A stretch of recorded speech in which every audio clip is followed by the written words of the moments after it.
Dr. Speaker, members of the board, delegates, and guests. The Internal Revenue Service classifies us as a membership organization. That's an exciting opening line. And AMA membership did grow 11 of the last 12 years, and our market share increased as well. But we're not solely defined by that.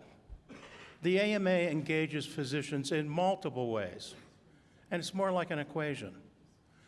The components of that AMA equation include not only membership, but the resources we create, our business products, our research and education activities, our state and federal advocacy, legal actions to improve the health of our nation, and finally, this House of Delegates.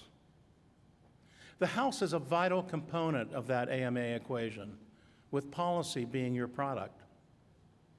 The vast majority of physicians belong to one or more of the societies in this House. I belong to 3. Thus, by definition, most physicians are represented here in this room. That connection conveys something specific to many, particularly to those in Washington, D.C. It conveys that AMA policies provide the clearest surrogate of net physician voice.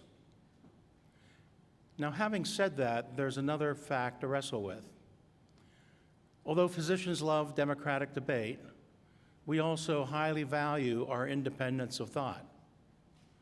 We are protective of our individual agency. Now, can we all agree on that? The duality of attractiveness of democratic debate coupled with really fierce independence. And what results from that duality? Just because a policy is adopted by a 60-40 margin doesn't mean that those 40% voting against it are now perfectly or even generally aligned with that policy. And I suspect many of those voting against an adopted policy continue to think that policy is flawed. Personal agency is valued even when contrarian to the majority.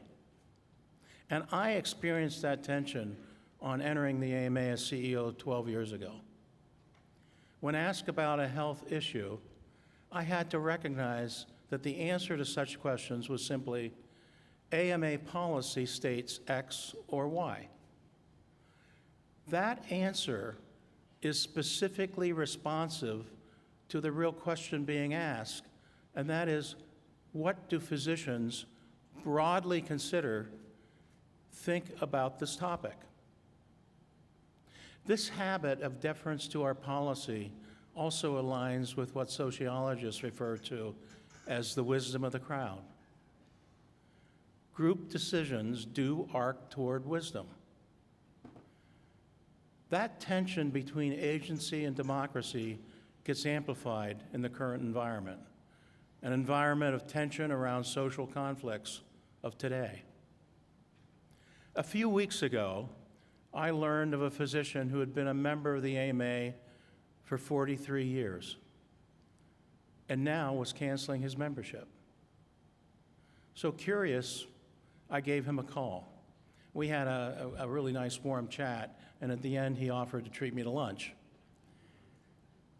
He enjoyed our products, the viewpoints in JAMA, how we effectively advocated on his behalf and on behalf of his patients. We discussed how the AMA fights for the sanctity, privacy, and freedom of the patient-physician relationship. And he appreciated all of that, but still thought he might cancel his membership. So since he believed he received value from his membership, why was he still inclined to end it after 40 years? And it boiled down to this.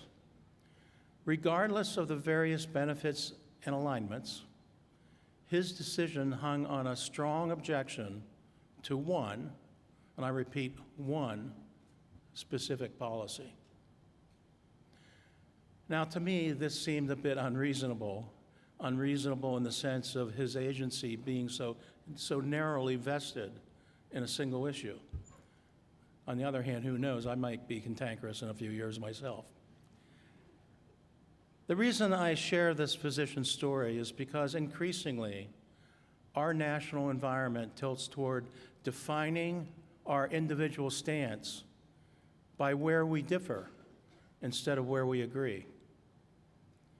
That's particularly true around issues involving race, gender, reproductive rights, religious beliefs, all of which can lead toward an absolutist disagreement given that focus on differences rather than on commonalities. And there's no shortage of hot-button issues taken on by this House.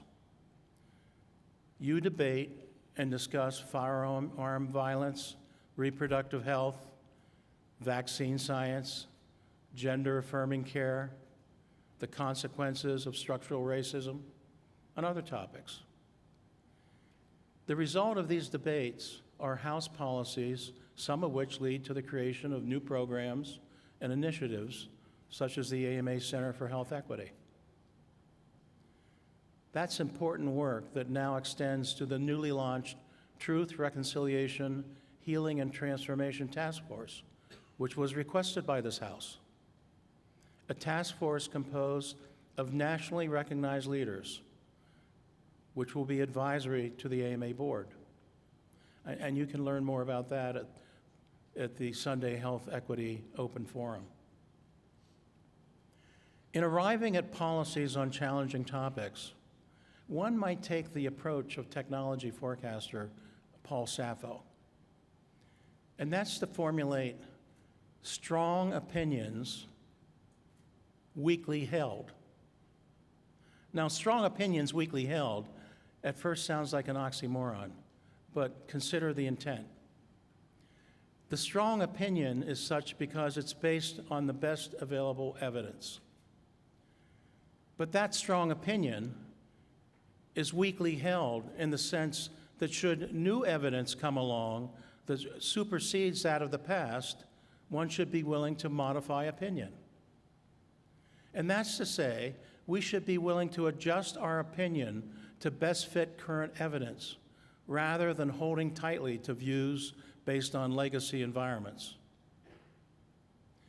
Now, if you agree that our macro environment nudges toward conflict, and such conflict is heightened if strong legacy opinions are allowed to trump new evidence, then one tonic for this dilemma might be a willingness to forego narrow definitions of personal agency, to consider our agency as a balance rather than a narrow set of non-negotiable must-haves, to be satisfied with a 70-30 personal portfolio of policy outcomes, rather than either thirst for 100 to nothing or push all one's agency cards on the table based on a single policy or two.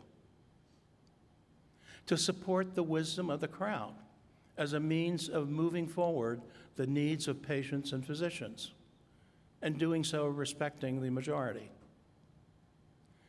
If just a few of the 40% side of any policy vote would do that, the effect could amplify cooperation. A study in the Proceedings of the National Academy shows exactly that. Cooperative behavior by one person tends to cascade through social networks, and unfortunately, uncooperative behavior does the same.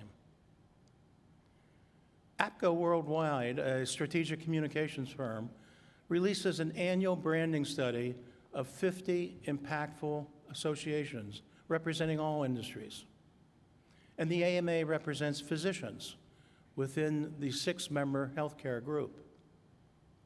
The other 5 in this group include major associations representing hospitals, payers, biotech, insurers, or the pharmaceutical industry.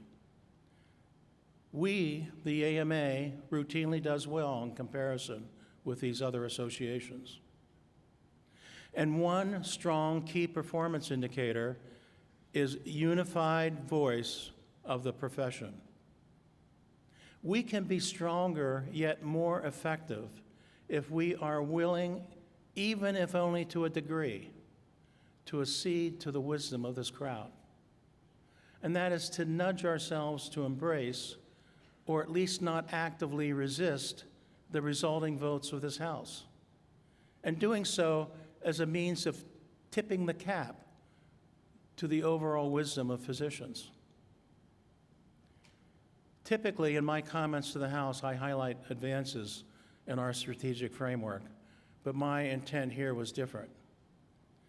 It was to focus on culture, particularly given our current national discourse that can feel like a pie in the face is a perfectly reasonable form of debate. It's also likely that the pandemic, particularly in the early state going, concentrated attention and helped unify our voice. So let's not take progress toward unity and throw it out with that pandemic bathwater. We would do well by gently sculpting our agency to allow greater cooperation, acceding to the wisdom of the crowd when it comes to policy, doing so to make this an ever more powerful convening organization, even more impactful as we promote the art and science of medicine and the betterment of public health. And that, my friends, is more thought-provoking than any IRS classification. Thank you, and have a great meeting.